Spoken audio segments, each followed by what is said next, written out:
그날 밤 을지로야 시장에서 오렌지 주스가 제 머리 위로 쏟아졌습니다. 하지만 그건 단순한 과일 주스가 아니었어요. 그 주황색 액체와 함께 한 여자의 꿈도 자존심도 모든 것이 바닥으로 떨어졌거든요. 누군가는 그저 장난이었다고 말할지도 모르죠. 하지만 저는 그날을 절대 잊지 않기로 했습니다. 제 이름은 수린이에요. 캄보디아에서 온 26살 여자입니다. 오늘은 여러분께 제 이야기를 들려드리려고 해요. 여러분, 혹시 고향을 떠나 낯선 땅에서 살아본 적 있으신가요? 저는 캄보디아 프놈펜에서 태어났어요. 메콩강이 흐르는 불교 사원이 많은 그런 동네였죠.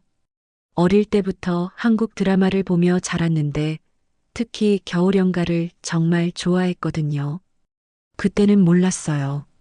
제가 진짜로 한국 땅을 밟게 될 줄은요. 대학에서 국제관계학을 전공했어요. 한국어는 유튜브와 드라마로 독학했고요. 발음이 어색해도 문법이 틀려도 한국어가 참 정겨웠거든요. 졸업 후엔 현지 비정부 기구에서 일했어요. 한국에서 온 자원봉사자들 통역을 하는 일이었죠. 그곳에서 기훈이라는 남자를 만났어요. 32살 안산에서 온 자원봉사자였죠. 말수가 적고 눈웃음이 따뜻한 사람이었어요. 처음 본 날 제게 이렇게 말했거든요. 수린 씨 한국어 정말 자연스러워요. 한국 사람보다 더 한국 사람 같아요. 그 말이 얼마나 기뻤는지 모르겠어요. 기훈 씨와는 석 달 동안 만났어요. 캄보디아 전통 시장도 구경시켜드리고 한국 라면도 함께 끓여 먹었죠. 하지만 봉사 기간이 끝나면서 자연스럽게 헤어졌어요. 그때 기훈 씨가 마지막에 한 말이 아직도 기억나요. 수린 씨, 기회가 되면 한국에 와보세요. 정말 좋은 나라거든요. 그 후 1년이 지났을 때 아버지가 갑자기 쓰러지셨어요. 뇌졸중이었죠. 캄보디아 의료비로는 감당이 안 됐어요. 그때 생각난 게 한국이었어요. 한국에서 일하면서 아버지 병원비를 벌 수 있을까 싶었거든요. 비자 준비를 하던 중에 기훈 씨 연락처를 찾아서 메시지를 보냈어요. 안녕하세요, 수린이에요. 한국에 가고 싶은데 도움을 받을 수 있을까요? 다음 날 바로 답장이 왔어요. 안산에 이주 노동자 센터가 있어요. 거기서 통역 일을 구할 수 있을 거예요. 2018년 봄 저는 인천공항에 도착했어요. 기훈 씨가 마중을 나와주었죠. 공항에서 나오는데 바람이 차갑더라고요. 하지만 가슴은 뛰었어요. 이제 정말 시작이구나 싶었거든요. 안산 이주 노동자 센터에서 통역사로 일하게 됐어요. 베트남, 필리핀, 방글라데시에서 온 분들 도움을 드리는 일이었죠. 하루 8시간, 월급은 150만 원 정도였어요. 아버지 병원비 보내고 나면 제 생활비는 빠듯했지만 행복했어요. 그런데 1년 후 기훈 씨가 아프리카 봉사를 떠나게 됐어요. 떠나기 전날 만나서 이런 말을 하더라고요. 수린 씨, 이제 혼자서도 잘 살 수 있을 것 같아요. 한국이 제2 고향이 된 것 같네요. 맞았어요. 어느새 한국이 제 고향처럼 느껴지고 있었거든요. 센터에서 일하면서 한국 문화도 많이 배웠어요. 어르신들이 좋아하는 음식, 젊은 사람들 취향까지요. 그러던 중에 문득 생각이 났어요. 내가 정말 좋아하는 걸 해보면 어떨까? 캄보디아 전통 디저트를 한국 사람들께 소개해보고 싶었거든요. 2020년 드디어 용기를 냈어요. 창업 비자를 신청했고 작은 푸드트럭을 장만했죠. 메뉴는 단 하나 캄보디아식 오렌지 찹쌀 디저트였어요. 현지에서는 노움 크란체임 포안앵이라고 하는데 한국 분들께는 달콤한 오렌지 찹쌀 푸딩이라고 소개했어요. 서울 을지로 야시장에 자리를 잡았어요. 처음엔 어색했지만 어르신들이 참 많이 챙겨주셨거든요. 아가씨, 어느 나라에서 왔어? 음식이 달콤하니 좋네. 그런 말들이 얼마나 힘이 됐는지 모르세요. 그렇게 평범하고 행복한 날들이 이어졌어요. 매일 오렌지를 깎고 찹쌀을 삶고 손님들 웃는 얼굴 보며 하루를 마무리했죠. 그때는 정말 몰랐어요. 그 평범한 일상이 하루 만에 무너질 줄은요. 을지로 야시장에서의 첫 한 달은 꿈 같았어요. 매일 새벽 5시에 일어나서 재료를 준비하고 오후 4시부터 밤 10시까지 장사를 했죠. 힘들었지만 행복했어요. 특히 단골 어르신들이 하나둘 생기기 시작할 때의 기쁨이란 말로 표현할 수 없었거든요. 김할아버지는 제일 먼저 단골이 되어주신 분이에요. 75살에 당뇨가 있으셔서 단 걸 조심해야 하는데 제 디저트는 설탕 대신 천연 과일청을 쓴다고 하니까 좋아하시더라고요. 술이나 이거 먹으면 옛날 생각난다 하시면서 매일 오셨어요. 나중에 알고 보니 젊을 때 베트남 전쟁에 참전하셨던 분이더라고요. 박 할머니는 손자를 키우시는데 그 아이가 편식이 심해서 고민이셨어요. 그런데 제 찹쌀 디저트는 잘 먹더라고요. 수린이가 만든 건 달콤하면서도 느끼하지 않아서 좋네 하시며 일주일에 3번은 꼭 사가셨어요. 그럴 때마다 정말 뿌듯했어요. 하지만 모든 사람이 저를 좋게 봐준 건 아니었어요. 특히 제 트럭 바로 옆에서 떡볶이를 파시는 조 사장님은 처음부터 시큰둥하셨어요. 요즘 외국인들이 참 많이 들어오네 하시면서 인사를 해도 고개만 까딱하셨죠. 처음엔 단순히 낯선 사람이라 그런가 보다 했어요. 그런데 점점 이상한 일들이 벌어지기 시작했어요. 제 트럭 앞에만 유독 쓰레기가 많이 쌓였고 가끔 전기가 끊어지기도 했어요. 시장관리사무소에 문의하면 점검 중이었다 하거나 일시적인 고장이라고만 하더라고요. 처음엔 우연에 일치려니 했는데 너무 자주 반복되니까 이상했어요. 어느 날 밤늦게 정리를 하고 있는데 뒤에서 남자들 목소리가 들렸어요. 저 외국인 계속 여기 있으면 안 되는데 손님들이 그쪽으로 다 넘어가잖아. 뭔가 조치를 취해야지. 처음엔 제 이야기인 줄 몰랐어요. 그런데 캄보디아에서 온 그 여자라는 말이 들리더라고요. 가슴이 철렁했어요. 몰래 뒤를 돌아보니 조 사장님과 그 친구들이었어요. 모두 이 시장에서 오래 장사하신 분들이더라고요. 저는 들키지 않으려고 조용히 정리를 마치고 집으로 돌아왔어요. 그날 밤엔 잠이 오지 않았어요. 다음 날부터 분위기가 달라진 게 느껴졌어요. 다른 상인들이 저를 보는 시선이 차가워졌고 인사를 해도 대충 넘어가시더라고요.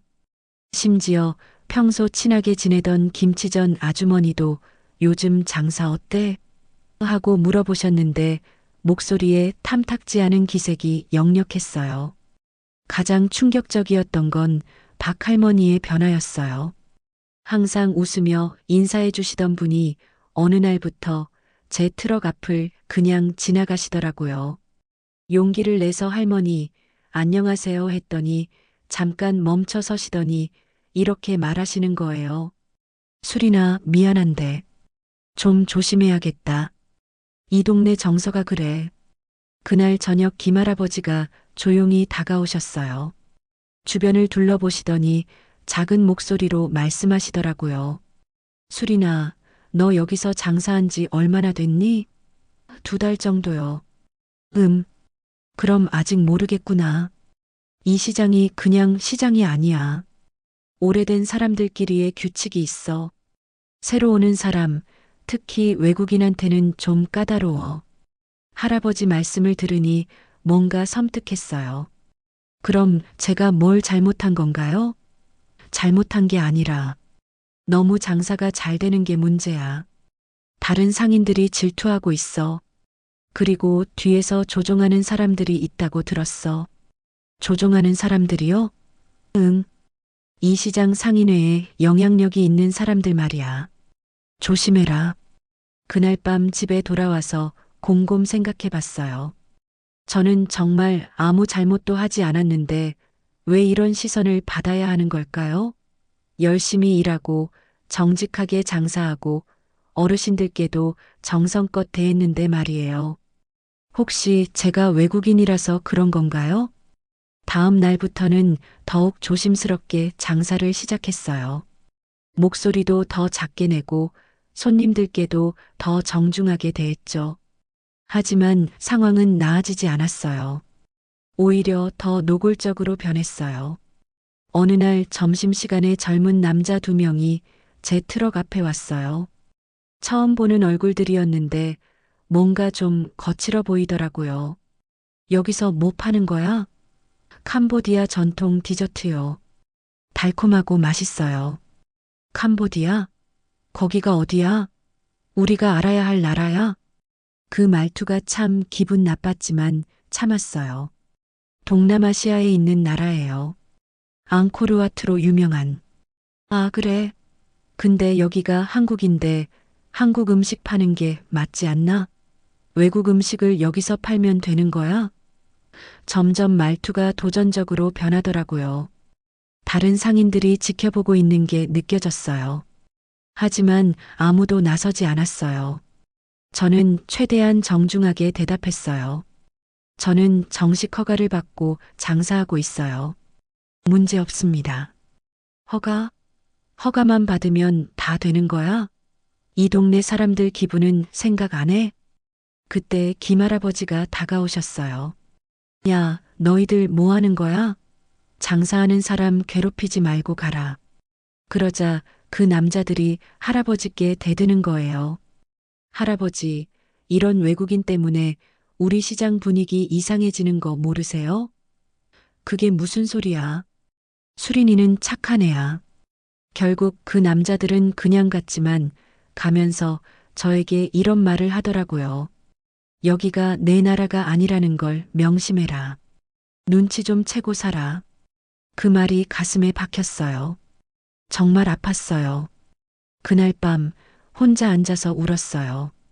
왜 제가 이런 대우를 받아야 하는지 이해할 수 없었거든요. 열심히 살려고 하는데 왜 이렇게 힘든 걸까요? 기훈 씨가 한국은 좋은 나라라고 했는데 정말 그런 걸까요? 하지만 포기할 수는 없었어요. 아버지 병원비도 보내야 하고 무엇보다 저를 믿고 응원해 주시는 김할아버지 같은 분들이 계시니까요. 다음 날도 그 다음 날도 트럭을 열었어요. 하지만 뭔가 큰 일이 일어날 것 같은 불안함이 계속 저를 따라다녔어요. 마치 폭풍 전 고요함 같았달까요? 석 달째 되던 어느 날 시장 상인회 회장이라는 분이 제 트럭에 찾아왔어요. 이 회장이라고 하시는 50대 중반의 남자분이었는데 첫인상부터 뭔가 위압적이었어요. 양복 차림에 금반지를 끼고 계셨고 뒤에는 젊은 남자 두 명이 따라왔더라고요. 수린 씨죠? 안녕하세요. 저는 이 시장 상인회 회장 이동석입니다. 정중하게 인사하시면서도 눈빛이 차갑더라고요. 네, 안녕하세요. 요즘 장사 잘 되시나요? 덕분에 잘하고 있어요. 그런데 말이죠. 다른 상인들한테서 좀 불만이 나오고 있어요. 가슴이 덜컥했어요. 불만이요? 네. 뭐, 심각한 건 아니고. 외국 음식이다 보니까 이 동네 정서랑 안 맞는다는 의견들이 있더라고요. 그리고 냄새도 좀 독특하다는 분들도 계시고, 오렌지와 코코넛 향이 독특하다니 뭔가 핑계 같았어요. 죄송합니다.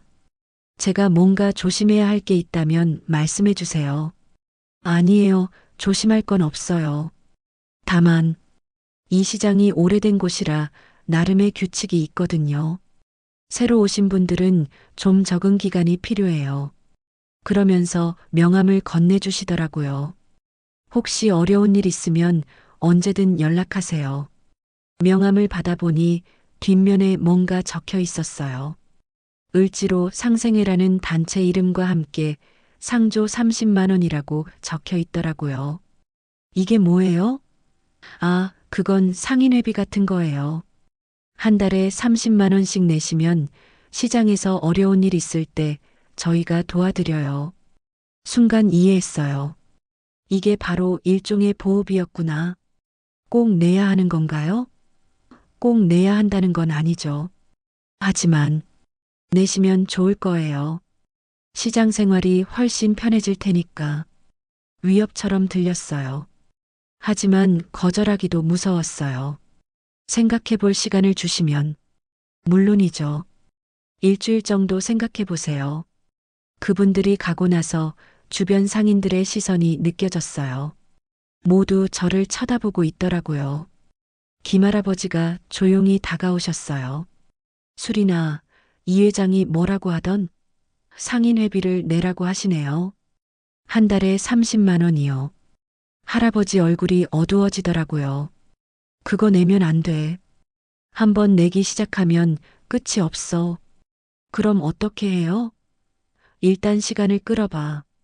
그 사이에 방법을 생각해 보자. 할아버지 목소리에 걱정이 가득했어요. 할아버지, 그 사람들이 뭐 하는 사람들이에요?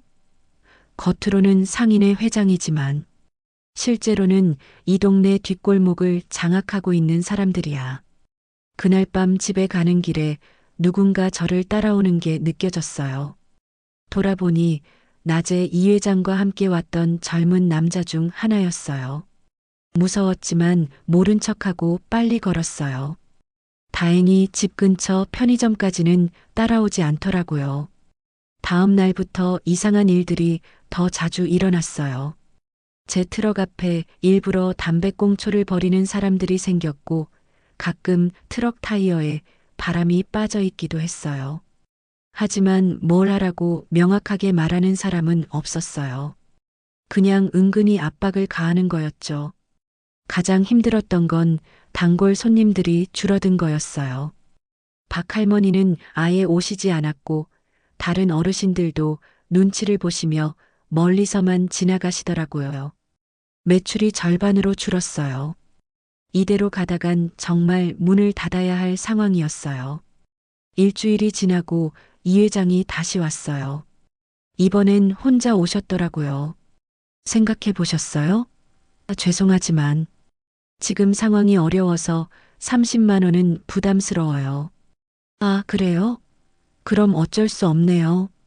하지만 앞으로 시장에서 무슨 일이 일어나도 저희는 모르는 일이에요.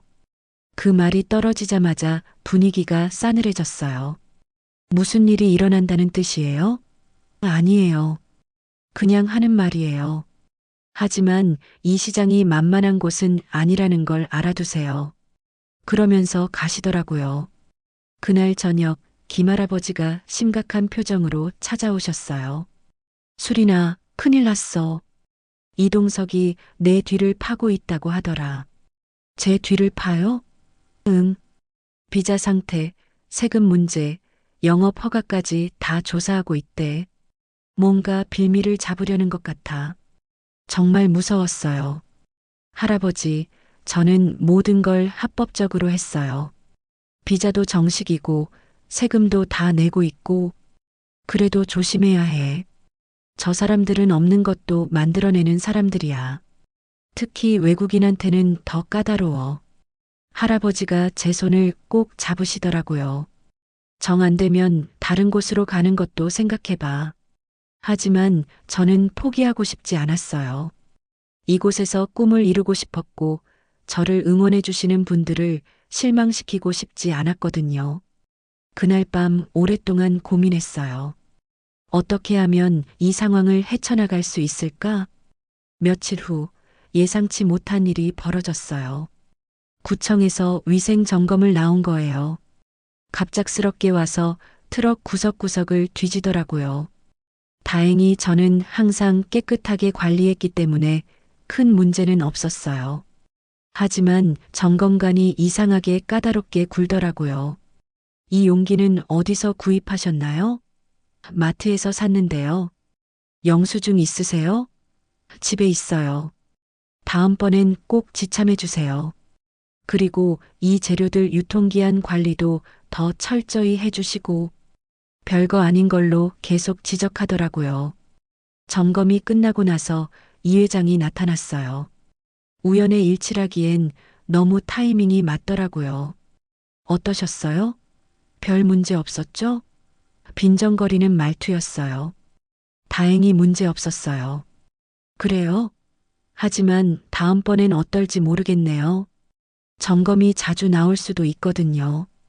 그제서야 확실히 알았어요. 이 모든 게 이 회장의 계획이었다는 걸. 상인회비를 거절한 대가로 저에게 압박을 가하고 있는 거였어요. 하지만 어떻게 대응해야 할지 막막했어요. 그날 밤 정말 오랜만에 기훈 씨 생각이 났어요. 지금 아프리카 어딘가에서 봉사하고 계실 텐데 이 상황을 어떻게 해결하라고 조언해 주실까? 문득 캄보디아 NGO 시절 함께 일했던 혜진 언니 생각도 났어요. 국제인권감시단에서 일하셨던 분이었는데 이런 상황에 대처하는 법을 잘 아실 것 같았어요. 하지만 연락하기는 망설여졌어요. 괜히 다른 사람을 귀찮게 하고 싶지 않았거든요. 그래도 이대로 당하고만 있을 수는 없었어요. 뭔가 방법을 찾아야 했어요. 며칠 더 버텨보기로 했어요. 하지만 상황은 더욱 악화되고 있었어요.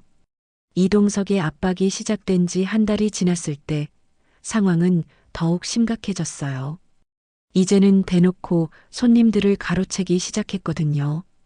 제 트럭 앞에 젊은 남자들이 서서 여기 음식 맛없어요. 저쪽 떡볶이가 더 맛있어요라고 말하는 거예요. 처음에는 한두 명이었는데 점점 늘어나더라고요. 심지어 제가 오렌지를 짜고 있으면 냄새 역해라고 큰 소리로 말하기도 했어요. 정말 화가 났지만 참을 수밖에 없었어요. 괜히 시비를 걸었다가 더 큰 일이 날까 봐서요. 김할아버지가 못 보다가 한 번은 그 남자들에게 따지시더라고요. 야, 너희들 뭐 하는 거야? 장사하는 사람 괴롭히지 말라고 했잖아. 그런데 그중 한 명이 할아버지께 대들더라고요. 할아버지도 참견하지 마세요. 이거 장사꾼끼리 해결할 문제예요. 장사꾼끼리 해결할 문제라고? 이건 명백한 영업방해야. 할아버지가 화를 내시니까 그 남자가 갑자기 태도가 변하더라고요. 할아버지, 나이 드셨으니까 존중해 드리는 거예요. 너무 나서지 마세요. 다치시면 안 되잖아요. 협박이었어요. 노골적인 협박이었어요. 그날 밤 할아버지가 찾아오셨어요. 얼굴이 많이 상하셨더라고요. 수리나 미안해. 할아버지가 나서려고 했는데 오히려 일을 키운 것 같네. 아니에요, 할아버지. 괜찮아요. 아니야, 괜찮지 않아. 이제는 정말 위험해진 것 같아. 할아버지한테까지 위협을 가하는 걸 보니까 말이야. 할아버지가 심각한 표정으로 말씀하시더라고요. 수리나, 이동석이 어떤 사람인지 알아봤어. 겉으로는 상인회 회장이지만 실제로는 이 동네 조직폭력배들과 연결되어 있어. 을지로 일대 유흥업소들의 뒤를 봐주는 사람이야. 조직폭력배라니 정말 무서웠어요. 그럼 경찰에 신고하면 안 되나요? 신고해봤자 소용없어. 겉으로는 불법적인 일을 안 하거든. 상인의 활동이라고 하면 그만이야. 그리고 이 동네 파출소하고도 어느 정도 연결되어 있다고 들었어. 정말 절망적이었어요. 다음 날 더 충격적인 일이 벌어졌어요. 새벽에 트럭을 열려고 갔는데 앞 유리에 빨간 페인트로 꺼져라고 적혀 있더라고요. 그리고 타이어 4개가 모두 칼로 찢어져 있었어요. 너무 놀라서 그 자리에 주저앉았어요. 주변 상인들이 모여들었지만 아무도 누가 그랬나 하고 묻지 않더라고요. 모두 알고 있는 거였어요. 누가 했는지 말이에요. 하지만 아무도 입을 열지 않았어요. 무서워서요. 경찰을 부르긴 했지만 별 소용이 없었어요. 기물파손 신고를 받겠습니다만 목격자나 증거가 없으면 수사하기 어렵습니다. 예상했던 반응이었어요.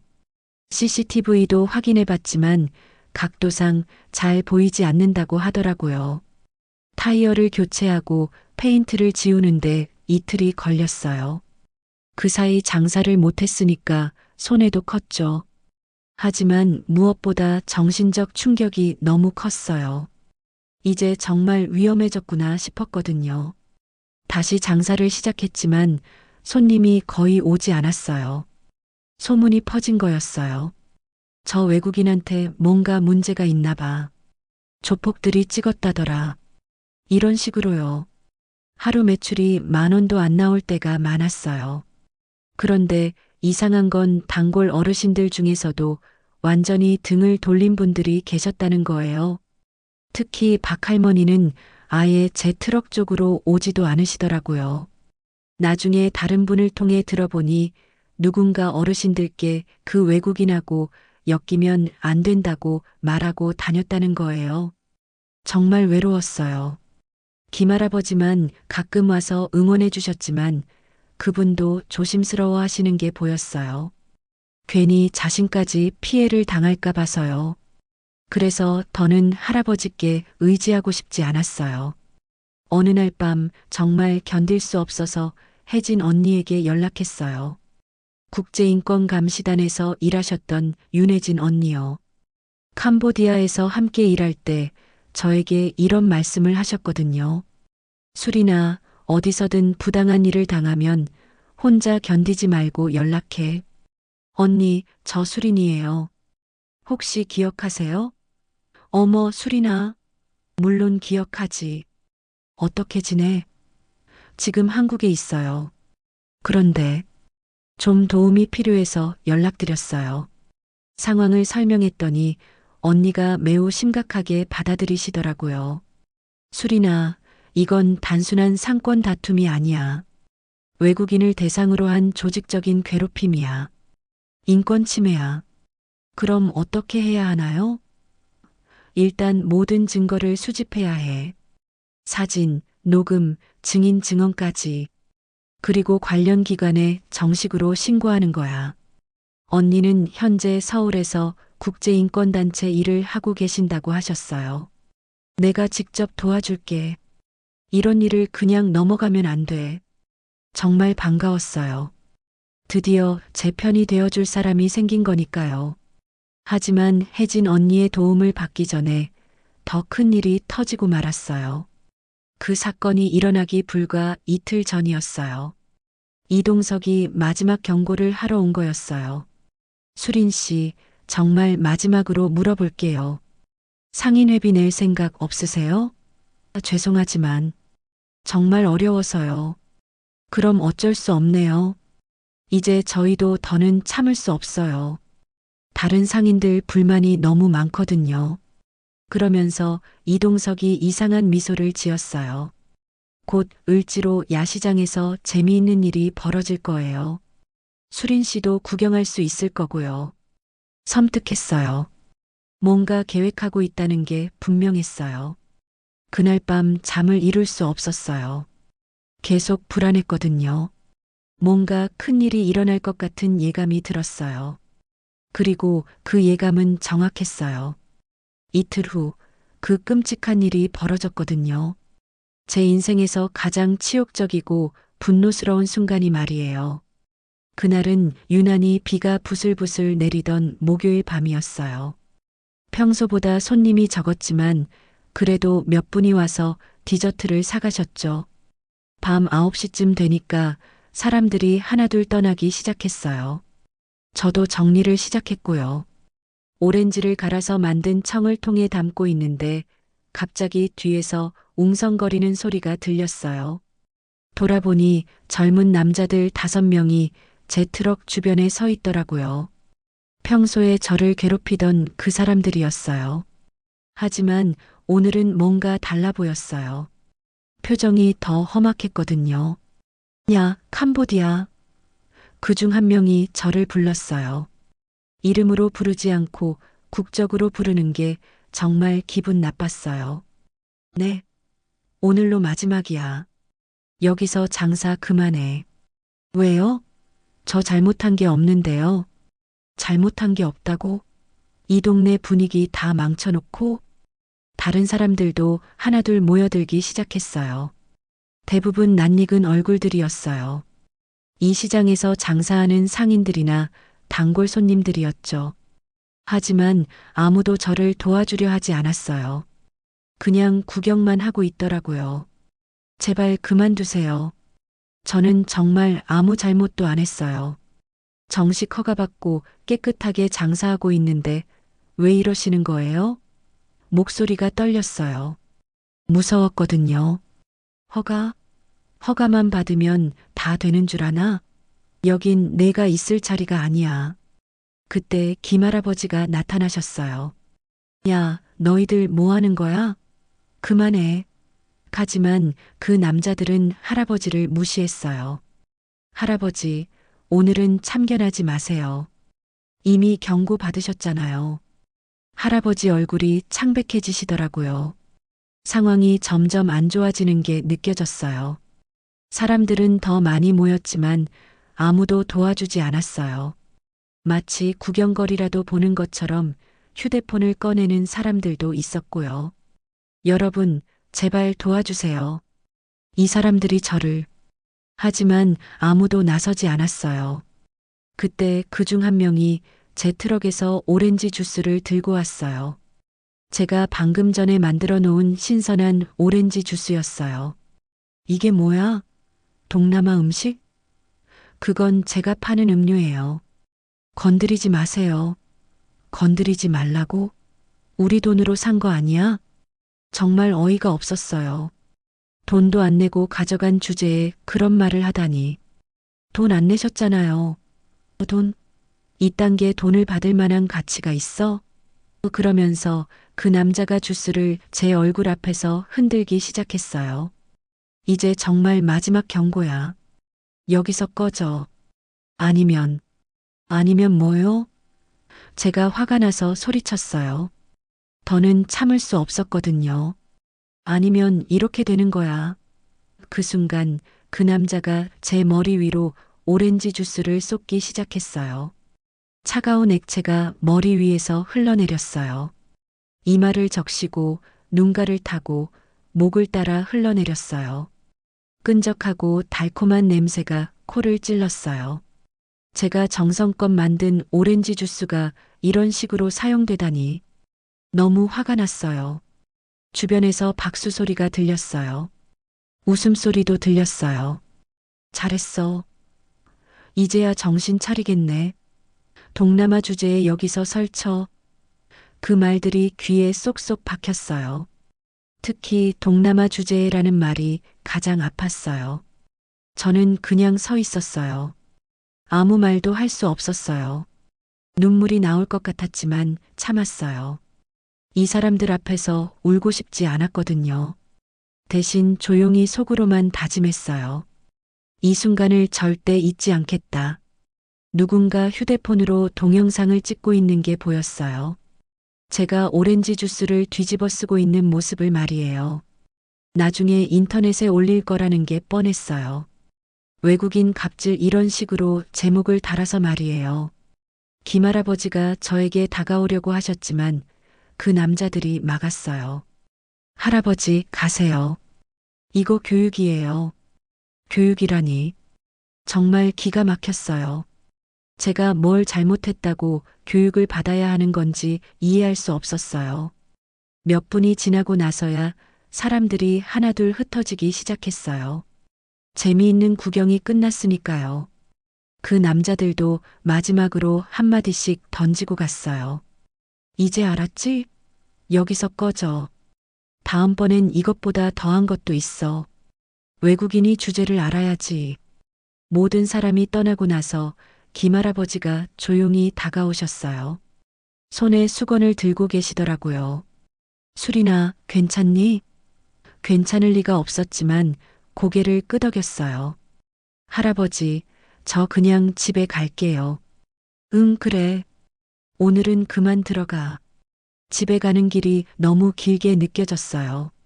머리카락에서 계속 오렌지 냄새가 났고 옷도 끈적끈적했어요. 지나가는 사람들이 저를 이상하게 쳐다보는 것 같았어요. 빨리 집에 가서 씻고 싶었어요.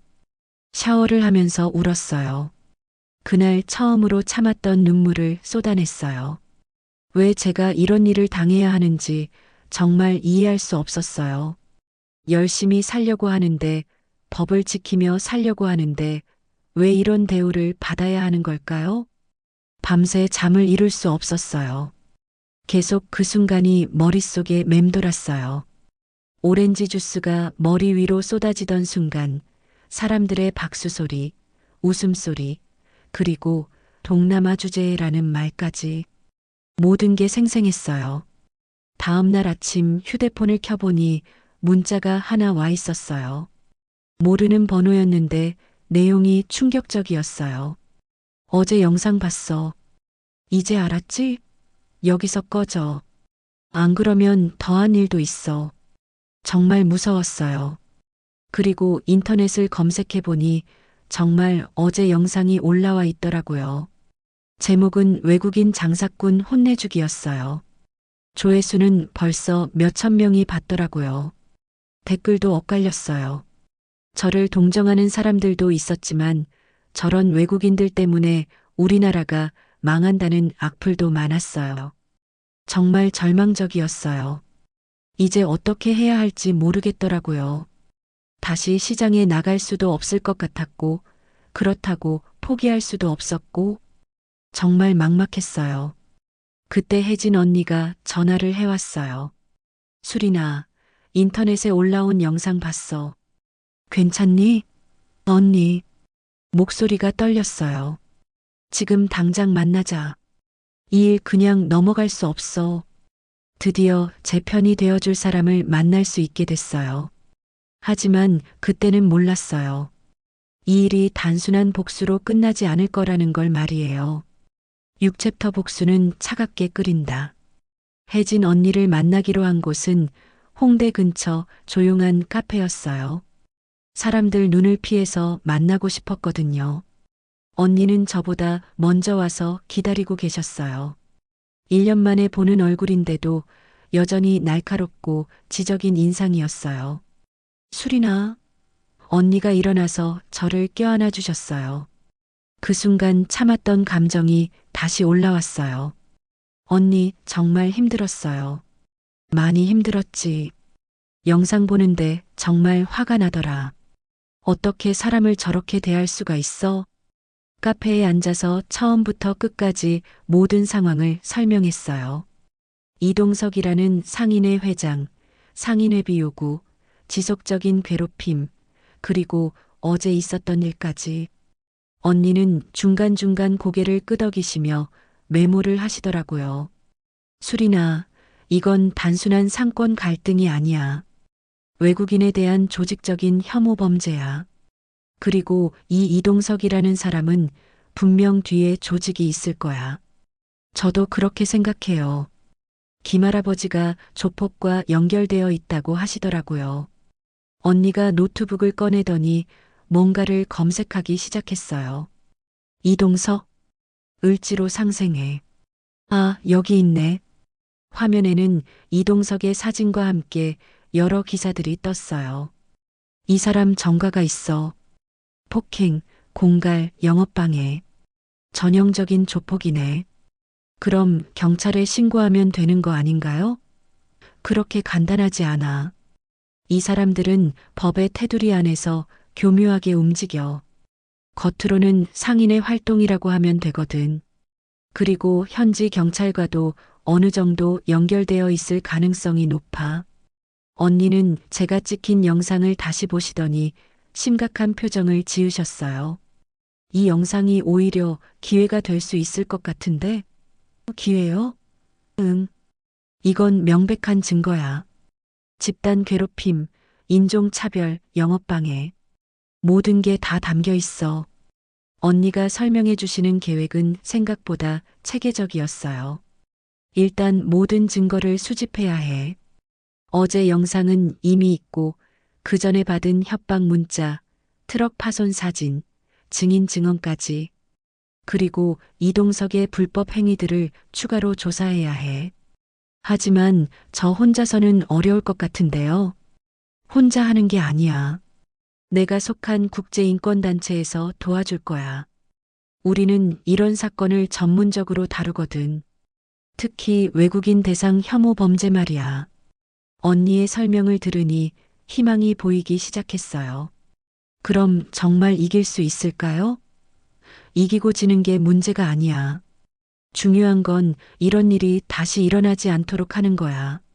그리고 너처럼 억울한 피해를 당한 사람들이 목소리를 낼 수 있도록 하는 것도 중요하고, 그날부터 언니와 함께 본격적인 증거 수집을 시작했어요. 먼저 김할아버지께 찾아가서 증인 증언을 부탁드렸어요. 할아버지는 처음에 망설이셨어요. 술이나 할아버지가 나서면 오히려 너에게 해가 될 수도 있어. 할아버지, 이대로 있으면 저 같은 피해자가 또 생길 거예요. 그리고 할아버지도 계속 위협받으시잖아요. 결국 할아버지가 동의해 주셨어요. 그래, 이 나이에 무서워하면서 살 수는 없지. 할아버지가 도와줄게. 다음은 다른 피해자들을 찾는 일이었어요. 이동석의 상인회비 요구를 받은 사람이 저만은 아닐 거라고 생각했거든요. 언니와 함께 을지로 일대를 돌아다니며 상인들을 만났어요. 처음엔 모두 입을 다물고 있었어요. 무서워서요. 하지만 점점 마음을 여는 분들이 생겼어요. 특히 베트남에서 온 분, 필리핀에서 온 분들이 비슷한 피해를 당했다고 증언해 주셨어요. 나도 한 달에 20만 원씩 내고 있어. 안 내면 트럭 부숴버린다고 협박했어. 증거가 하나둘 모이기 시작했어요. 상인회비 명목의 공갈, 영업방해, 기물파손, 협박까지. 이동석과 그 일당들의 불법 행위들이 체계적으로 드러났어요. 술이나 이 정도면 충분해. 이제 본격적으로 대응할 수 있을 것 같아. 언니는 여러 기관에 동시에 신고를 넣기로 했어요. 경찰서, 검찰청, 국가인권위원회, 서울시청, 구청까지. 한 곳에만 의존하면 안 돼. 여러 곳에서 동시에 압박을 가해야 해. 정말 체계적이었어요. 하지만 저는 아직 확신이 서지 않았어요. 언니, 정말 이렇게 하는 게 맞을까요? 괜히 일을 키우는 건 아닐까요? 술이나 이미 일은 커졌어. 내가 당한 일이 인터넷에 올라간 순간부터 이건 개인의 문제가 아니야. 사회의 문제가 된 거야. 언니 말이 맞았어요. 이미 제 영상은 수만 명이 봤고 언론에서도 관심을 갖기 시작했어요. 어떤 기자가 연락을 해와서 인터뷰를 요청하기도 했어요. 지금이 기회야. 내 목소리를 내야 할 때야. 며칠 후 드디어 모든 준비가 끝났어요. 증거자료, 증인 증언, 법적 근거까지 모든 게 갖춰졌어요. 언니가 속한 국제인권단체에서도 정식으로 이 사건을 맡기로 했어요. 이제 시작이야, 술이나. 그런데 본격적인 대응을 시작하기 전에 예상치 못한 일이 벌어졌어요. 이동석이 먼저 저에게 연락을 해온 거예요. 수린 씨 만나서 이야기하고 싶어요. 혹시 시간 되세요? 처음엔 거절하려고 했는데 언니가 만나보라고 하시더라고요. 어떤 말을 하는지 들어보자. 녹음은 당연히 할 거고. 그래서 공개된 장소에서 만나기로 했어요. 하지만 그 만남에서 들은 이야기는 정말 충격적이었어요. 수린 씨, 미안해요. 우리가 너무 심했나 봐요. 갑자기 사과를 하더라고요. 하지만 이해해 주세요. 저희도 사정이 있어요. 위에서 압박이 들어와서. 위에서 압박이요? 네. 이 시장 전체를 관리하는 사람들이 따로 있어요. 저는 그냥 실무자일 뿐이에요. 이동석이 털어놓은 이야기를 들으니 구조가 더 복잡했어요. 시장 전체를 관리하는 더 큰 조직이 있었고 이동석은 그저 말단이었던 거예요. 그럼 진짜 책임자는 누구예요? 그건 말하기 어려워요. 하지만 이 문제 조용히 넘어가면 좋겠어요. 앞으로 괴롭히지 않을게요. 하지만 이미 늦었어요. 언니와 함께 준비한 모든 것들이 이미 진행되고 있었거든요. 죄송하지만 이미 신고는 다 넣었어요. 이동석 얼굴이 창백해지더라고요. 뭐라고요?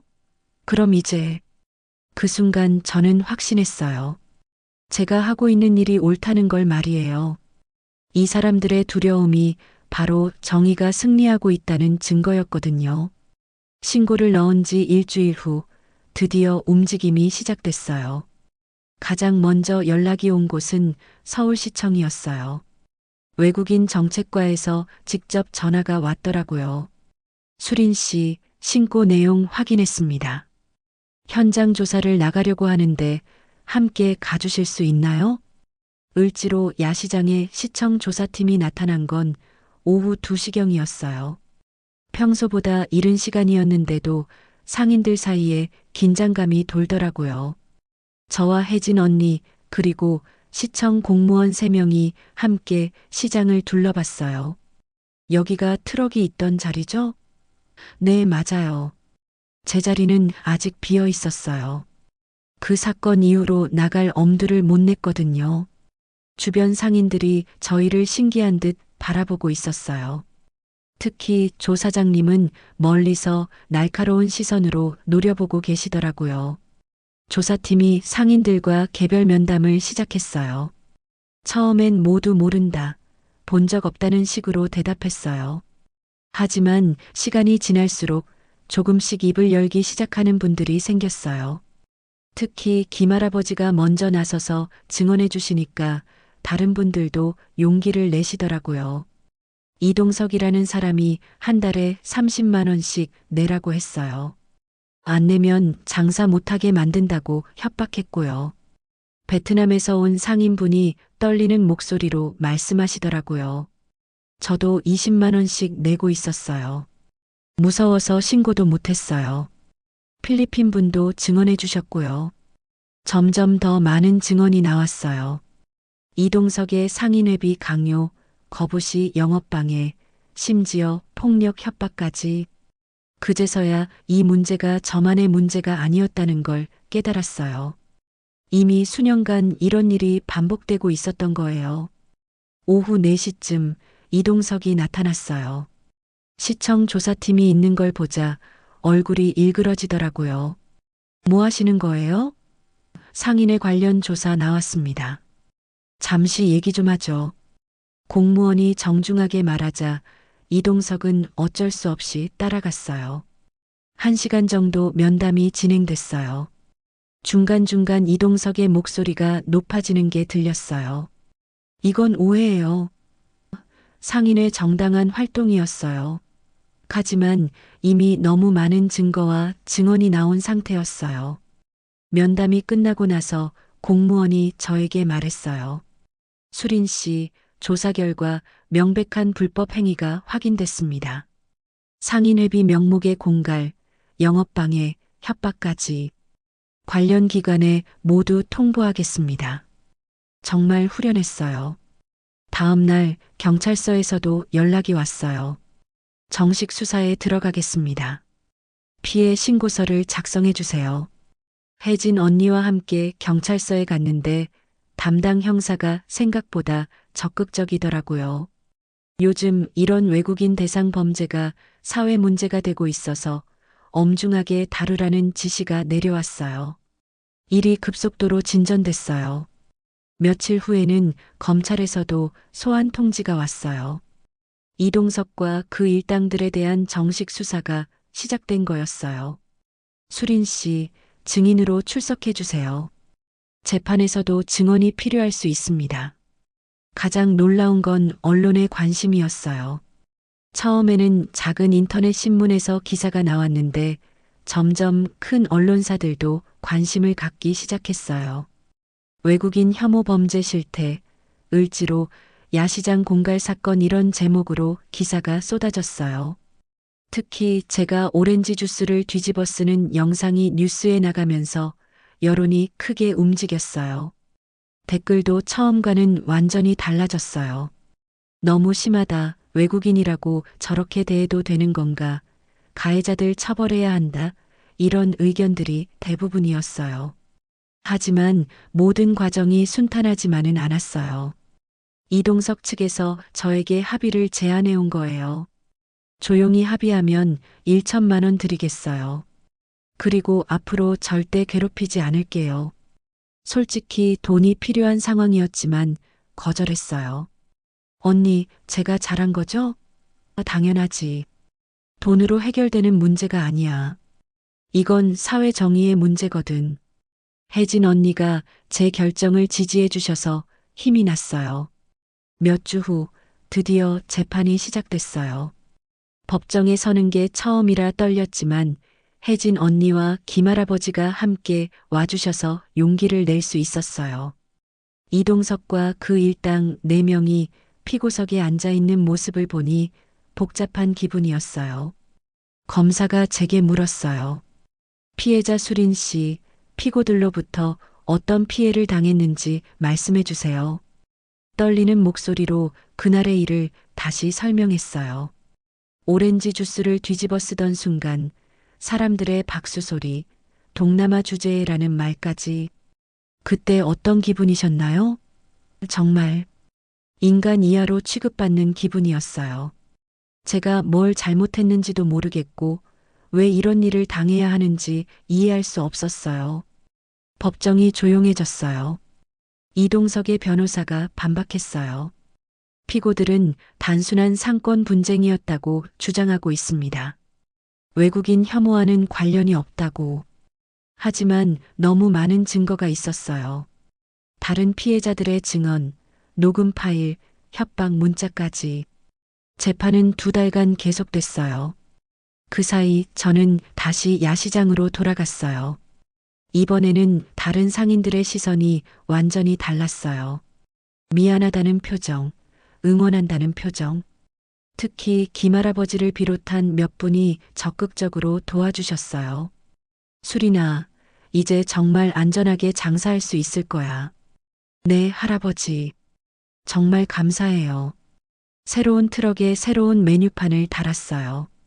정직하게 달콤함을 팝니다라는 문구와 함께요. 드디어 판결이 나왔어요. 이동석은 징역 1년 6개월, 나머지는 징역 6개월에서 1년까지. 그리고 피해 배상까지. 정의가 승리했어, 수리나. 혜진 언니가 제 손을 꼭 잡으시더라고요. 하지만 진짜 승리는 따로 있었어요. 이 사건을 계기로 외국인 상인 보호를 위한 새로운 조례가 만들어진 거예요. 그리고 을지로 야시장에는 모든 상인을 존중합니다라는 현수막이 걸렸어요. 6개월이 지난 지금 을지로 야시장은 예전과 완전히 달라졌어요. 가장 큰 변화는 분위기였어요. 예전처럼 서로 견제하고 의심하는 대신 상인들끼리 도우며 지내게 됐거든요. 특히 외국인 상인들에 대한 시선이 많이 바뀌었어요. 제 트럭 옆에는 새로운 이웃이 생겼어요. 태국에서 온 솜차이 씨예요. 팟타이를 파시는데 처음에는 걱정이 많으셨어요. 수린 씨, 저도 괜찮을까요? 사람들이 싫어하면 어떡하죠? 걱정 마세요. 이제는 다른 시대예요. 정말 그랬어요. 솜차이 씨의 팟타이는 금세 인기가 됐고 저와는 서로 손님을 소개해주는 사이가 됐어요. 오렌지 디저트 드시고 팟타이도 어떠세요? 팟타이 드시고 후식으로 달콤한 디저트 어떠세요? 이런 식으로요. 김할아버지는 여전히 제일 든든한 지지자세요. 매일 오셔서 안부를 묻고 가시죠. 수리나, 오늘도 잘하고 있네. 할아버지가 정말 자랑스러워. 그 말씀을 들을 때마다 가슴이 따뜻해져요.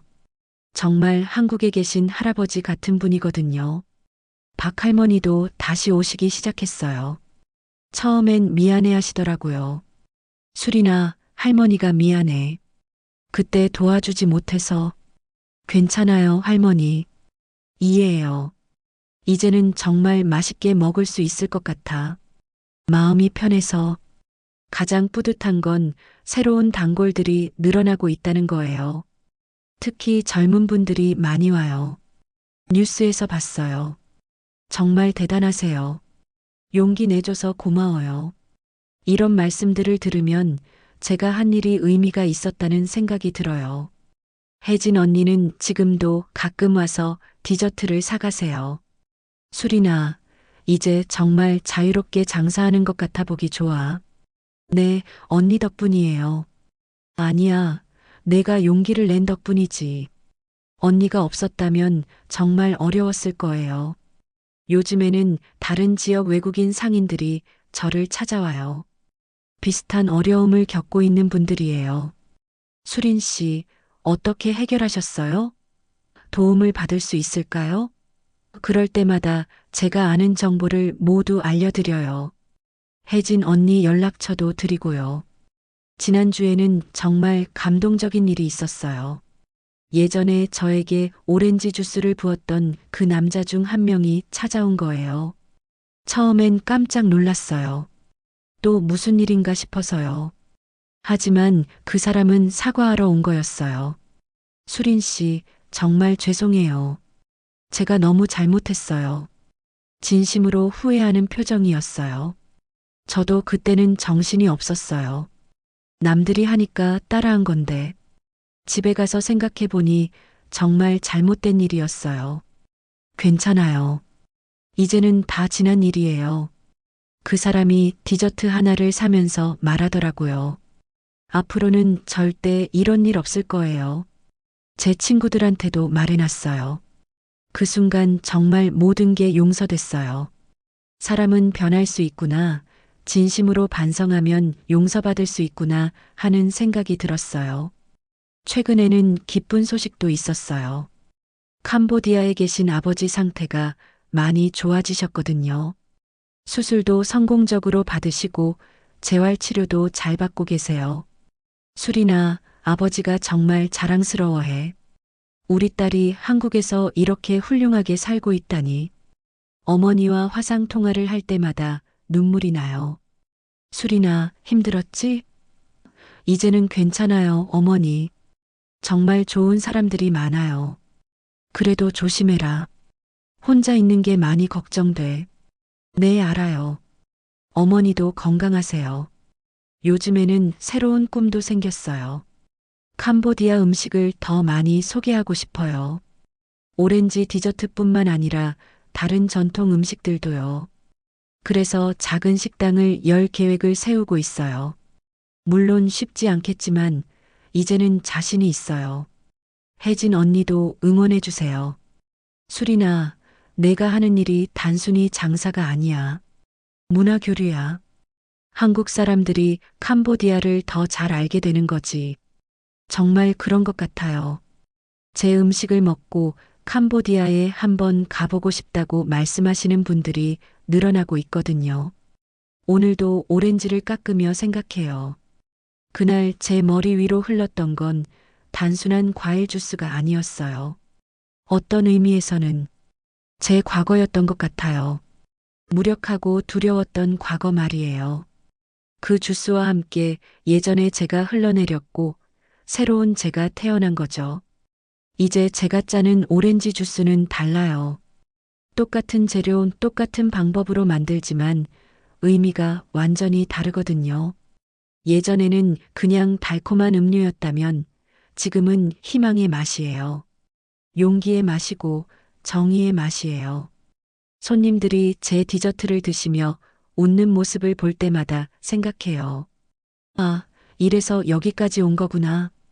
힘들었던 시간들, 눈물 흘렸던 밤들, 모든 게 이 순간을 위해서였던 것 같아요. 저는 수린이에요.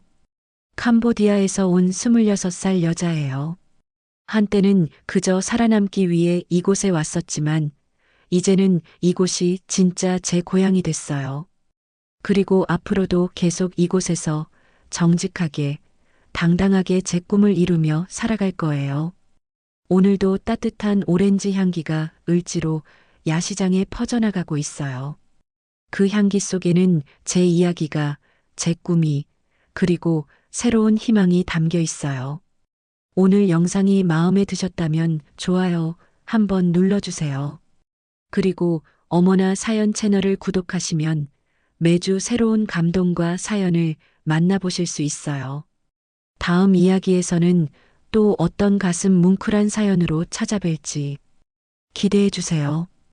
어머나 사연과 함께 해주셔서 정말 고맙습니다. 오늘도 따뜻한 하루 보내세요.